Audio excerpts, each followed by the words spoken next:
Hi friends, welcome to our channel Ramana sports analysis. Friends, ఈ వీడియోలో మనం డిస్కస్ చేయబోయే విషయం ఏంటంటే ఎస్ఆర్ఎస్ టీమ్ రిటెన్షన్ ఏ విధంగా ఉండొచ్చు, క్లాస్ని ఎస్ఆర్ఎస్ టీమ్ రిలీజ్ చేస్తుందా అనేది ఈ వీడియోలో ఇచ్చే చూద్దాం. ఫ్రెండ్స్, మన ఛానల్లో ఐపీఎల్పై వచ్చే చిన్న పెద్ద అప్డేట్ ఏది కూడా మిస్ అవ్వకుండా ఉండాలంటే ఇప్పుడే మన యూట్యూబ్ ఛానల్కి అయితే సబ్స్క్రైబ్ చేసుకోండి, పక్కనే ఉన్న బెల్ ఐకాన్ని అయితే క్లిక్ చేయండి. మరెందుకు లేట్ ఫ్రెండ్స్, ఈ వీడియోలోకి అయితే వెళ్ళిపోదాం. ఒక 2-3 నెలల క్రిందటి నుంచే ఎస్ఆర్ఎస్ టీమ్ క్లాస్ని వదిలేస్తుంది అనే న్యూస్ అయితే బయటకు వస్తుంది. ఫస్ట్లో నేను కూడా దీని మీద అయితే పెద్దగా ట్రస్ట్ అయితే చెయ్యలేదు, ఇది ఒక ఫేక్ రూమర్ అని అనుకున్నా.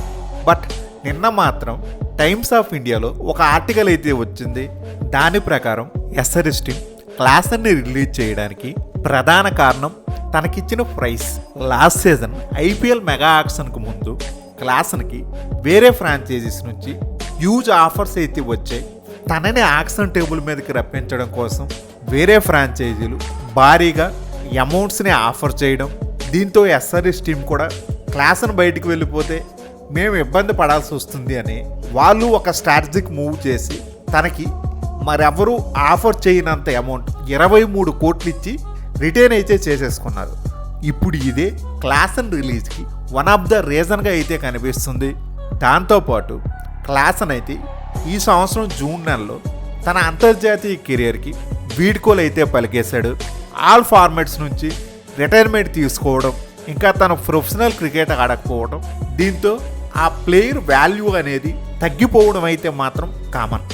రెగ్యులర్గా తను క్రికెట్ ఆడకపోతే తన ఫిట్నెస్ ఎలా ఉంటుంది, తన ఫామ్ ఎలా ఉంటుంది, ఐపీఎల్లో బాగా ఆడుతాడా లేదా అనే డౌట్స్, క్వశ్చన్ మార్క్స్ అనేవి నిత్యం ఉంటూనే ఉంటాయి.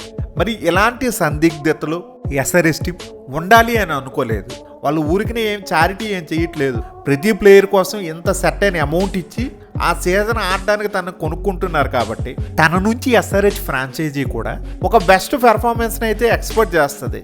ఇప్పటి వరకు ఎస్ఆర్ఎస్ టీం తరఫున క్లాసన్ గత 3 సీజన్స్ నుంచి ఆడుతున్నాడు. ఏ సీజన్లో కూడా తను ఇచ్చిన పెర్ఫార్మెన్స్ మాత్రం డోకా లేదు. తనని మించిన బ్యాట్స్మెన్ ఎస్ఆర్ఎస్ టీంలో ఎవరు కూడా లేరు. 2023 సీజన్లో 448 రన్స్ అయితే చేశాడు, యావరేజ్ 50 ఉంది, స్ట్రైక్ రేట్ 177. 2024 సీజన్లో 479 రన్స్ చేశాడు, 40 యావరేజ్, 171 స్ట్రైక్ రేట్. 2025లో తన కెరియర్ బెస్ట్ 487 పరుగులు చేశాడు, 44 యావరేజ్, 172 స్ట్రైక్ రేట్. ప్రతి సీజన్లో కూడా సుమారు 450 కంటే ఎక్కువ రన్స్ అయితే కొడుతున్నాడు. అది కూడా ఒక నెంబర్ 4, నెంబర్ 5 పొజిషన్లో వచ్చిన బ్యాట్స్మెన్. నెంబర్స్ పరంగా చూసుకుంటే ఇవి చాలా బిగ్ నెంబర్స్. క్లాస్ని వదిలేయడానికి తన ప్రైస్ ట్యాగ్తో పాటు ఇంకో రీజన్గా ఏం చెప్తున్నారు, లాస్ట్ సీజన్ ఐపీఎల్ 2025లో ఎస్ఆర్ఎస్ టీమ్ మేనేజ్మెంట్ ఎక్స్పెక్ట్ చేసిన పెర్ఫార్మెన్స్ కంటే క్లాసన్ తక్కువగా డెలివర్ చేశాడని. క్లాసన్కి ఐపీఎల్లో కెరియర్ బెస్ట్ ఫిగర్సే 2025 సీజన్. అలాంటిది ఆ సీజన్లోనే క్లాసన్ పెర్ఫార్మెన్స్ తగ్గిందని ఎస్ఆర్ఎస్ టీమ్ మేనేజ్మెంట్ అనుకోవడానికి నార్మల్గా 2023-2024 సీజన్లో 5 కోట్ల 25 లక్షలు ఇచ్చేటప్పుడు క్లాసన్ చేసే 450 కంటే ఎక్కువ పరుగులు అనేవి ఓహో బ్రహ్మాండం, సూపర్గా అదరగొట్టేశాడు. కత్తి తురుము అని ఆకాశానికి ఎత్తేసిన క్లాసన్ని అదే 2025 సీజన్లో 23 కోట్లు ఇచ్చి రిటైన్ చేసుకునేసరికి తను చేసిన 487 పరుగులు అనేవి చాలా తక్కువ అనిపించింది. ఫ్రాంచైజీ ఒక ప్లేయర్కి 50 కోట్లు ఇచ్చి రిటైన్ చేసుకుని ఆ ప్లేయర్నే సీజన్కి 1500 రన్లు కొట్టేయమంటే కొట్టేయగలడా? ఎక్కువ అమౌంట్ ఇచ్చి రిటైన్ చేసుకోవడం ఆ ఫ్రాంచైజీ తప్పు. ఇప్పుడు కెప్టెన్ కమిన్స్లా ఒక 18 కోట్లు 16 కోట్లు ఇలా ఇచ్చుండి క్లాస్ని ఈ సీజన్లో 487 పరుగులు కొట్టిన ఎస్ఆర్హెచ్ మేనేజ్మెంట్కి అయితే ఎటువంటి ఇబ్బంది ఉండకపోతున్నాం. ఎస్ఆర్హెచ్ టీంలో డేవిడ్ వార్నర్, భువి, విలియమ్సన్ వీళ్ళ ముగ్గురు తర్వాత ఫ్యాన్స్ ఎక్కువగా ఓన్ చేసుకుంది క్లాసన్నే. ప్రస్తుతం ఎస్ఆర్హెచ్ టీంలో క్లాసన్కి విపరీతమైన బేభత్సమైన ఫ్యాన్ బేస్ అయితే ఉంది. వీళ్ళందరికీ కూడా క్లాసన్ రిలీజ్ అనేది గుండెల్లో రాయిపడినట్లే. ఫ్యాన్స్ అంతా కోపంతో రగిలిపోయినా ఎస్ఆర్ఎస్ టీమ్ మేనేజ్మెంట్ ఆ టీం వానస్ గత చరిత్ర చూసుకుంటే మాత్రం ఎంత పెద్ద సెంటిమెంట్ ఉన్న ప్లేయర్నైనా వాళ్ళు వదిలేయడానికి వెనక్కి తగ్గరు. ఇదే డేవిడ్ వార్నర్ విషయంలో జరిగింది, భువి విషయంలో జరిగింది, ధావన్ విషయంలో జరిగింది, విలియమ్సన్ విషయంలో జరిగింది, బెయిస్టో విషయంలో కూడా ఇదే జరిగింది. ఫ్యాన్స్ సెంటిమెంట్స్ కంటే వాళ్ళు అనుకునేదే చేస్తారు.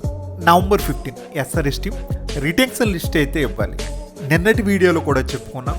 రీసెంట్గా క్రిక్ బాజ్లో వస్తున్న న్యూస్ ప్రకారం మొహమ్మద్ షమీని ఎస్ఆర్ఎస్ టీం రిటైన్ చేసుకోవాలనుకుంటున్నారు.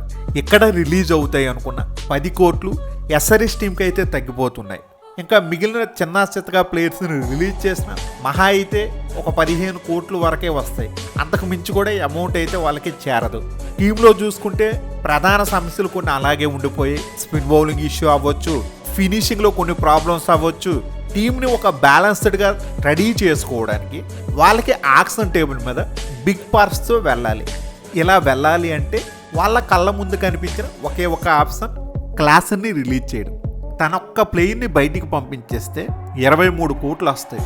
దాంతోపాటు చిన్న చిన్న రిలీజెస్ టీం నుంచి ఉన్న ఒక 40 నుంచి 50 కోట్ల పర్స్తో ఆక్షన్ టేబుల్ మీదకి వచ్చి మంచి టీంని కొనుక్కోవాలని చూస్తున్నారు. ఎస్ఆర్ఎస్ టీం మేనేజ్మెంట్ క్లాసన్ విషయంలో ఒక 15 కోట్లు బడ్జెట్ని పెట్టుకొని తన్ని ఆక్షన్లోకి రిలీజ్ చేసి ఇదే అమౌంట్లో తన్ని మళ్ళీ బైబ్యాక్ చేసుకోవాలని చూస్తున్నారు. ఒక్కసారి పొరపాటున కూడా క్లాసన్ని ఆక్షన్లోకి వదిలారో మళ్ళీ తిరిగి ఎస్ఆర్ఎస్ టీంలోకి క్లాసన్ అయితే తీసుకోలేరు. క్లాసన్కి ఆక్షన్ టేబుల్ మీద పిచ్చ డిమాండ్ ఉంటుంది. ఎప్పుడెప్పుడు మా టీంకు దొరుకుతాడా, క్లాసన్ లాంటి ప్లేయర్ని పట్టేద్దామని చూస్తున్న మిగతా ఫ్రాంచైజీలు ఇదే అవకాశాన్ని అదునుగా తీసుకుని తన కోసం భారీ అమౌంట్స్ని అయితే స్పెండ్ చేస్తాయి. అంతేందుకు, దానికి ఒక classic example, last season mega ఆక్షన్లో భువీని ఎస్ఆర్ఎస్ టీం రిటైన్ చేసుకోలేదు. అంతకు ముందు వరకు తనకి 4,50,00,000 మాత్రమే ఇచ్చేవాళ్ళు. ఆక్షన్లో మళ్ళీ భువీ తక్కువ డబ్బులు దొరుకుతాడు, రిటెన్షన్లో ఎందుకు తన కోసం ఎక్కువ అమౌంట్ స్పెండ్ చేయడం అని తనని రిలీజ్ చేయడం, ఇప్పుడు కంటే తక్కువ అమౌంట్కే దొరుకుతాడు, తనని కొనేద్దామన్న ధీమాలో ఎస్ఆర్ఎస్ టీం మేనేజ్మెంట్ ఉన్న ఒక్కసారి ఆక్షన్ టేబుల్ మీదకి భువీ వచ్చాక తన కోసం వేరే ఫ్రాంచైజీల మధ్య గట్టి పోటీ ఎదురై చివరికి ఆర్సీబీ టీం 10,75,00,000 ఇచ్చి కొనుక్కున్నారు. ఒకవేళ నిజంగానే క్లాసన్ని ఎస్ఆర్ఎస్ టీం రిలీజ్ చేస్తే ప్రస్తుతం ఆ టీం స్పిన్ బౌలింగ్ డిపార్ట్మెంట్లో రషీద్ ఖాన్ వెళ్ళిపోయాక గత 4 ఏళ్ల నుంచి ఎలాంటి ఇబ్బందులు పడుతుందో అలాంటి ఇబ్బందులే నెక్స్ట్ నుంచి మిడిల్ ఆర్డర్లోను ఫినిషింగ్లోను ఆ టీం చూడబోతున్నారు. క్లాసన్ రిలీజ్ పక్కా అనుకుంటున్నారు కాబట్టి ఇషాన్ కిషాన్కి అయితే రూట్ క్లియర్ అయిపోయింది. వికెట్ కీపర్గా క్లాసన్ బయటికి వెళ్ళిపోతున్నాడు. సో మరి ఆ స్థానాన్ని భర్తీ చేయడానికి ఇషాన్ కిషాన్ అవసరం ఎస్ఆర్ఎస్ టీంకి ఉంటుంది కాబట్టి ఇండియన్ వికెట్ కీపర్గా తన్నైతే రిలీజ్ చేయరు. తనకి రిటెన్షన్లో స్థానం పక్కా. మొదటి నుంచి ఎస్ఆర్ఎస్ టీం కెప్టెన్ కమిన్స్ ఆలోచనల ప్రకారం రాబోయే సీజన్లో టీంని బ్యాలెన్స్డ్గా చేయడానికి కుల్దీప్ యాదవ్తో సంప్రదించాడు. అలాగే కెమెరాన్ గ్రీన్ ఆక్షన్లోకి అందుబాటులో వస్తున్నాడు కాబట్టి తన్నే టీంలోకి తీసుకుంటే అటు బ్యాటింగ్ బౌలింగ్ రెండింటిలో ఉపయోగపడతాడు అని మేనేజ్మెంట్ని కన్విన్స్ చేయడం. ఒకవేళ కెమెరాన్ గ్రీన్ని ఎస్ఆర్ఎస్ టీం ఆక్షన్లో బై చేసిన క్లాసన్ల మిడిల్ ఆర్డర్లోను ఫినిషింగ్లోను కెమెరాన్ గ్రీన్ అంతగా అయితే యూస్ఫుల్గా ఉండడు. గ్రీన్ నుంచి ది బెస్ట్ రాబట్టుకోవాలి అంటే తన్ని అప్ ద ఆర్డర్లో ఆడించాలి. అంటే 1, 2, 3 పొజిషన్స్లో టాప్ 2 పొజిషన్స్ ఓపెనర్స్గా అభిషేక్ శర్మ, ట్రావిస్ హెడ్ ఇద్దరివి ఫిక్స్డ్ స్లాట్స్ కాబట్టి మరి ఈ సీజన్లో ఫస్ట్ డౌన్లో ఆడిన ఇషాన్ కిషాన్ తన స్థానాన్ని సాక్రిఫైస్ చేయాల్సి వస్తుంది. ఇషాన్ కిషాన్కి క్లాస్ను వదిలి వెళ్ళిన స్థానాన్ని తనకిచ్చి ఆ బాధ్యతని తనకు అప్పగించే అవకాశం అయితే ఉంటుంది. మళ్ళీ టాప్ ఆర్డర్లో సక్సెస్ అయిన ఇషాన్ కిషాన్ మిడిల్ ఆర్డర్లో బాగా ఆడగలడా లేదా మరొక డౌట్, క్వశ్చన్ మార్కు ఉంటాయి. మరి ఇది ఫ్రెండ్స్ క్లాసన్ రిలీజ్ గురించి వీడియో. ఫ్రెండ్స్ ఈ వీడియో మీకు బాగా నచ్చినట్లయితే లైక్ చేయడం మాత్రం మర్చిపోవద్దు.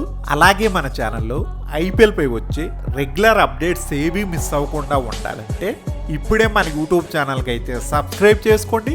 పక్కనే ఉన్న బెల్ ఐకాన్ అయితే క్లిక్ చేయండి. నేను మిమ్మల్ని మరో ఇంట్రెస్టింగ్ వీడియోతో మళ్ళీ కలుస్తా. Thank you. By bye friends. జై హింద్.